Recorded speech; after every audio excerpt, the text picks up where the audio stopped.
movies for November, even if the reviews for the last few movies were delayed. But now it's time to rank all the Nickelodeon movies I reviewed from the worst to the best. Now, the live-action Dora movies on this list, even though I didn't review it during November, I did review it around the time it came out, so I'm still counting it. If you want me for a review on that, it's somewhere on my channel, you can go find it.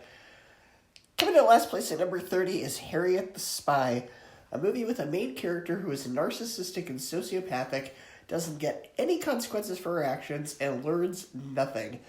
This movie has a horrible message, has no likable characters, and is just 90 minutes of kids being as bratty, petty, and horrible to each other as they could possibly be.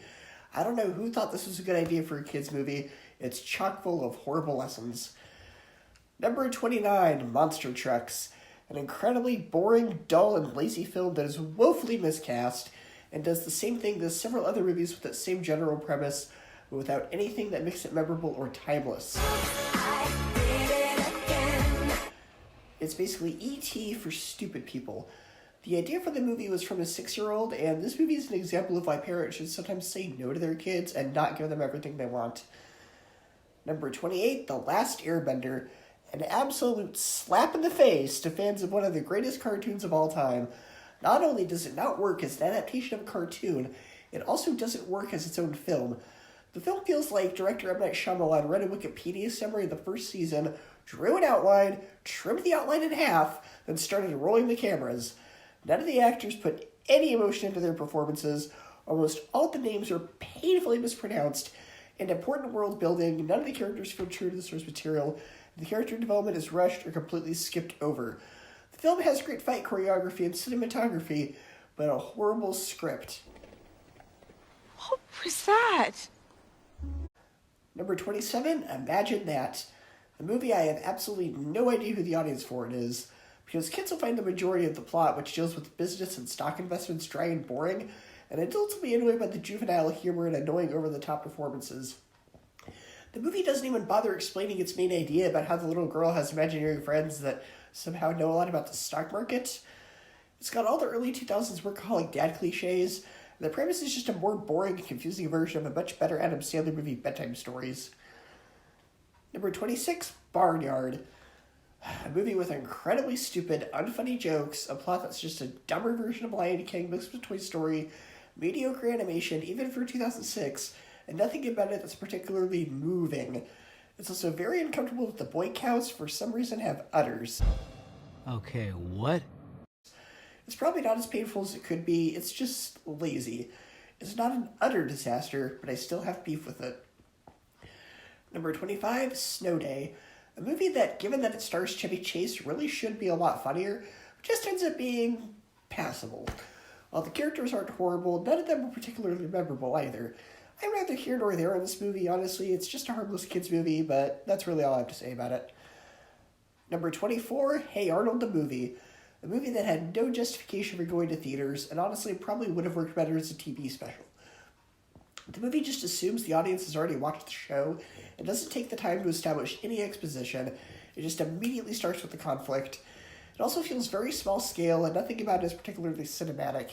It has a good message, it has an important message, but it doesn't feel as ambitious as it should have been. Number 23, SpongeBob 3, Sponge on the Run. A movie with a pretty thin plot, but it does have pretty fun to watch animation.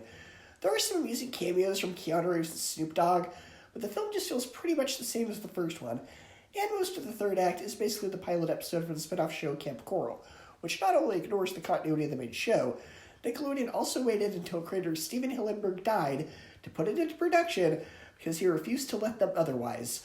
Apparently when he said, "over my dead body," they took that literally. It's absolutely disgusting what Nick did, and more than anything, it leaves a bad taste in my mouth. The movie itself is passable, but it's more the fact of Nickelodeon being soulless, greedy corporate monsters that brings it down a lot. It feels more like product rather than passion. Hello, I like money. What inspired you to keep making SpongeBob spin-offs even though the creator explicitly said he didn't want you to? Money. Number 22, SpongeBob 2, Sponge Out of Water. A movie that's entertaining, but on a plot level is all over the place. What starts out as a movie about Antonio Banderas as this pirate stealing the Krabby Patty formula, then turns into a time travel movie for 20 minutes, and then the last act becomes a superhero movie. It can have some clever jokes when it wants to, but the film is a bit too chaotic. It just feels like a bunch of stuff happening. Number 21, Playing with Fire. A movie that's been done before a few other times. It doesn't really do anything new with it. It does have a good cast. It's got some funny moments, particularly from Keegan-Michael Key, but it's pretty predictable, and you know exactly where it's going to go if you've seen this kind of film before. It's a cute, harmless, safe kids movie. Number 20, Hotel for Dogs. I wasn't expecting this movie to be as good as it was. Don Cheadle gives a good performance in this movie, the two siblings are believable, and unlike a lot of other movies that came out around this time, the dogs don't talk, thank goodness. The two antagonists are pretty thin, they feel pretty unnecessary to the story, but I wouldn't say the movie is rough. If you haven't seen this movie yet, throw it a bone. There is quite a bit to enjoy. Number 19, Yours, Mine, and Ours. A movie that's pretty familiar. It came out around the same time as the Steve Martin Cheaper by the Dozen movies, and it's pretty much the same movie as that one. It has the bare minimum of effort put into it, and honestly, the only thing about it that I remember or cared about was the romance between the parents. Other than that, it's pretty forgettable. Number 18, Good Burger. A movie that's pretty funny if you're the right audience for it. If you like movies that focus on innate humor like Napoleon Dynamite or a lot of Jim Carrey's movies, you'll probably enjoy this. If not, well, then you probably won't. Kenan Thompson and Kel Mitchell work well off each other, and ironically, for a movie whose main character is a complete idiot, there's actually some pretty sharp jokes. Look, I ordered one Good Burger with nothing on it. And that's what I gave you. No, you gave me a bun. Just a bun. Look, there's no meat in here. But you said you wanted nothing on it. Yes, well, I expected a meat patty. Dude, a meat patty is something. You said nothing. All right, that rips it. I am reporting your name to the manager. The manager already knows my name. It's over the top, it's goofy, and it's a lot of fun. Number 17, Clockstoppers. A movie that's pretty familiar and has a lot of the same cliches as a lot of other movies that came out around that time. The main character with a workaholic dad, the love interest with no chemistry, and an over-the-top cartoonish villain. Now, the idea of using a watch to freeze time is pretty cool, and the film has a lot of style, but it's a pretty generic and cliche film overall. It's enjoyable, but it's familiar. Number 16, Wonder Park. A movie with absolutely terrible marketing that made the movie look a lot dumber than it is. Surprisingly, this movie actually has a bit of heart and effort put into it. The first 15 minutes alone are on par with Pixar's Up. The film also has a lot of creativity and imagination. The animation is pretty good. The main character goes through a life-changing journey that's well-written and surprisingly mature. The side characters are kind of forgettable and probably should have been fleshed out more, but I still enjoyed it. Number 15, Dora and the Lost City of Gold. Now, whether you get into this film or not depends on how familiar with the show you are. Most of the jokes are about how the things Dora does in the show, like talking to the audience, are really weird in a real-world context.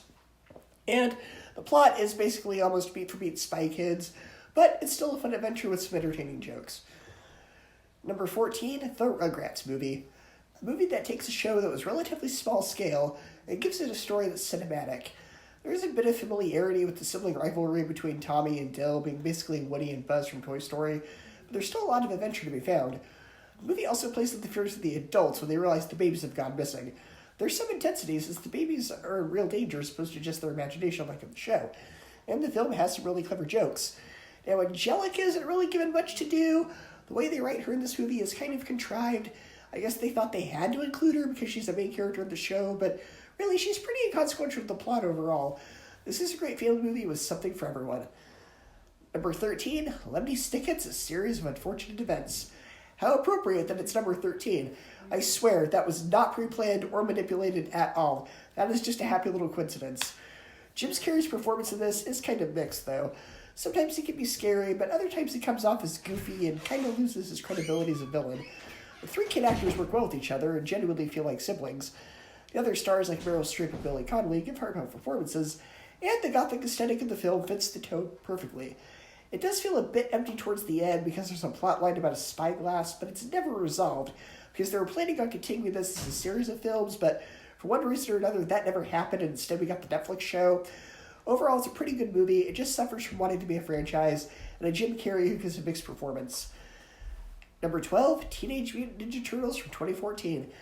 This keeps the familiarity of the general idea, while at the same time keeping it fresh. I don't mind a lot of the changes, like the Turtles being lab experiments. It has pretty good action. The Turtles still feel like the same characters, but some of the humor is a bit mixed. Some of the jokes work, but then some of the writing you can tell was written by Michael Bay. The villain is also kind of generic with a generic evil plan, but it's Teenage Mutant Ninja Turtles, where we're really expecting substance. It's got some issues, but it's still entertaining enough to have me say, cowabunga, dude. Number 11, Ninja Turtles Out of the Shadows. This improves over the original in almost every way. This movie is an absolute love letter to the fans, for the most part. I'm kind of mixed on the casting of Stephen Amell as Casey Jones. He gives a good performance, but it seems like he should be more intimidating. And bringing classic characters like Bebop, Rocksteady, and Krang is a great idea. The film is delightfully cheesy, just as it should be. As long as you don't take it too seriously, you can probably have a fun time with it. Number 10, Rugrats Go Wild. While the first 20 minutes are a bit contrived in order to get the Rugrats and Wild Thornberry characters to meet, it basically rips off Gilligan's Island. When the characters do meet, it's a lot of fun. Bruce Willis gives a great performance as Spike, and they give him some really funny lines. The songs in the movie are incredibly catchy, and of course, Tim Curry, as always, gives it his all. His character gets a head injury that causes him to act and speak like a toddler, and it's pretty hilarious picturing Curry in the recording booth doing this. Now, there is a plotline about a leopard, and it seems like she's going to be the supporting villain, but she's just kind of written out. For a movie with two different shows that don't seem like an incredibly obvious crossover, I certainly went wild for it.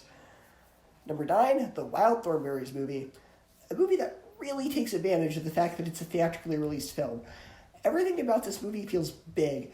Rupert Everett is the villain in this, and he gives a surprisingly dark performance for a kid's movie, even willing to go so far as to commit child murder at one point. The film also explores the relationship between Eliza and her father very well, complete with a very emotional Simon and Garfunkel song. There is a bit of a narrative issue with the flow with the film, though. The first act is about a cheetah cub being kidnapped, but then at the end of the movie, it's about trying to rescue elephants. I also have a slight issue with the ending, as it kind of negates the film's message about ordinary people doing extraordinary things, and it just kind of feels tacked on so they can continue the show after the movie. Still a great movie despite a few issues. Number 8, Charlotte's Web. An absolutely beautiful adaptation of the book. It's very respectful, keeping the message in tone rather than trying to be hip and updating it with cringy pop culture references. The voice acting is also well cast. If you're a fan of the books, this is some film that is both terrific and radiant. Number 7, The Spiderwick Chronicles. A terrific fantasy film with an all-star cast and great world building. The rules and designs for the various creatures of the film are creative and unique. The villain is intimidating, the story is imaginative, and if you're into fantasy, give it a watch. Number 6, Rugrats in Paris. Talk about a gut punch. This is one of the only Nickelodeon movies that I actually cried several times while watching. And I was crying because I have a lot of heart and emotion, not because I was watching something I love be utterly destroyed. This movie ends on such a perfect note. It should have been the series finale. Now, an issue I have with it is that for a movie that's set in Paris, it seems to focus more on Japanese culture. So at that point, why not just set it in Japan? Overall, though, it's an almost perfect movie. Number 5, Jimmy Neutron, Boy Genius. One of the first movies to be nominated at the Oscars for Best Animated Film, and rightfully so. It's incredibly original and clever with messages for both kids and adults. Patrick Stewart and Martin Short give hilarious and fun performances as the villains. The movie is absolute genius. Number 4, the SpongeBob SquarePants movie. One of the best family films I've ever seen. The animation is smooth and nice to look at. The plot feels like a cinematic experience as opposed to a longer episode of the show. The writing is sharp. The writing is clever. There's some great stars in this, like Scarlett Johansson and David Hasselhoff. The film has heart, humor, danger, and is a great movie for kids and the kid and all of us. Before I reveal my top 3, share your ranking of the Nickelodeon movies that you've seen. Nickelodeon has been around for so long and we all grew up with different movies, so I'm curious to see what the right range of opinions is. Number 3, Nacho Libre. One of Jack Black's funniest movies that also has a great message at its core. The film does kind of feel like other sports movies, but the main focus is more on the comedy, and it delivers. The dialogue is clever, the physical humor works without going too over the top, and the main character goes through a great character arc. At first, he's selfish, only fighting for glory and money. But as the film goes on, he realizes he needs to put others first, and instead starts fighting to save the orphanage he works at from going under. Now, Jack Black can be a bit over the top at times, but he's also so fun to watch that I don't mind. This film definitely gets the gold. Number 2, Rango. Fantastic animation, a delightfully clever and original story, lots of great jokes, and fantastic performances all around. The animal characters are all roughly to actual scale as they would be in real life, which makes the film feel a bit more immersive, and it's surprisingly mature and violent for a Nickelodeon movie, despite being geared more towards adults. especially with a lot of the jokes and homages to other Western films. This is a movie that proves animation isn't just for kids. And coming at first place, the best Nickelodeon movie is The Adventures of Tintin, The Secret of the Unicorn, a fantastic throwback to adventure films like Indiana Jones. Directed by Steven Spielberg, produced by Peter Jackson, who are two absolutely fantastic filmmaker powerhouses. This is a motion capture movie where the characters aren't unpleasant to look at.